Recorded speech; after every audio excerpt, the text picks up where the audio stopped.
680's Richard Southern joins us now on this Friday. And Richard, just yesterday, I remember us talking about Sears, the poor laid-off employees, not receiving any severance. But today we learn that executives are receiving massive bonuses. Yeah, I mean, it's shocking, Francis. So 2,900 Sears Canada employees laid off. They're not getting a dime, even though they've worked there, some of them for 39, 40 years.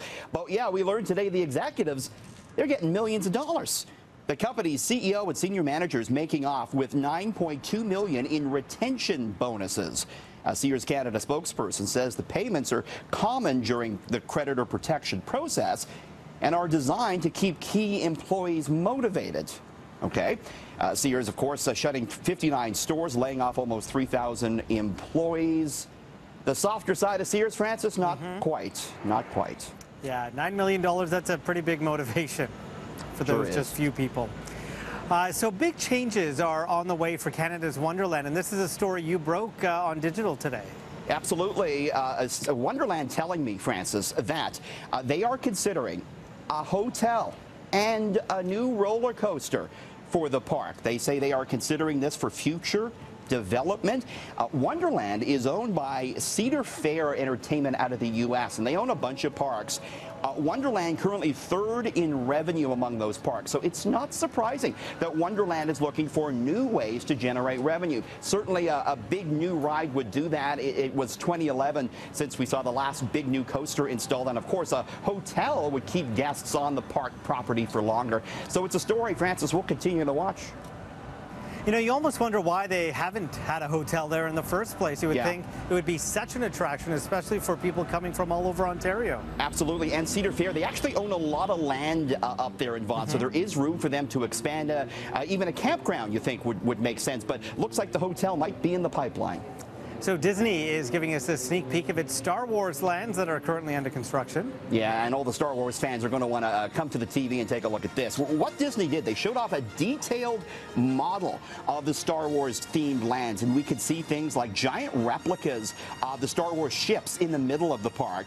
Each park will feature 2 attractions. One ride will allow guests to fly the Millennium Falcon. The other will put fans in the midst of a battle between the First Order and the Resistance. This is the biggest ever expansion for Disney. Each of these parks will cover 14 acres, Francis, both in Orlando and in out in California. So this is big for them. And again, it opens in 2019. You know, I might want to go. It's going to bring a lot of people in. It's going to generate a lot of money, I'm sure, for Disney. No kidding. So offices are hanging up the traditional desk phone. And you're looking at why the landline at work is going the way of the dodo bird. And I think we're getting rid of landlines too, aren't we, Francis? Yes.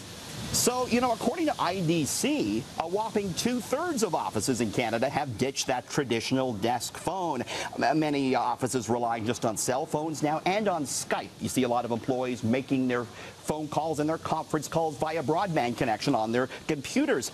There's, you know, some reliability issues here. Of course, you can always rely on the phone. You can't always rely on broadband, but it's dollars and cents in the end. Desk phones can cost about $100 each, so it's a big cost-saving measure for companies. And, you know, why pay for a mobile and a desk phone? Give your employees you can just have one. Mobile employees. It's great. Absolutely. So by this time next year, some Canadians may be starting the day off with a coffee that gives them a little extra buzz. What do you mean?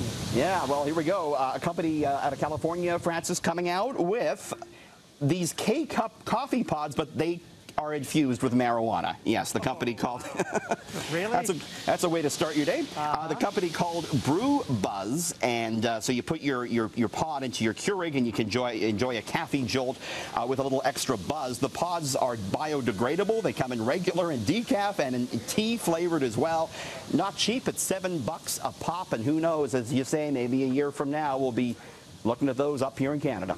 Oh, geez. You better be taking public transit, and you better not maybe be working because, you know, you're going to go to work buzzed. Really? Don't show up to work like that. No, this is actually going to be a big issue for employers, and we're going to be talking, I think, a lot more about that over the next year.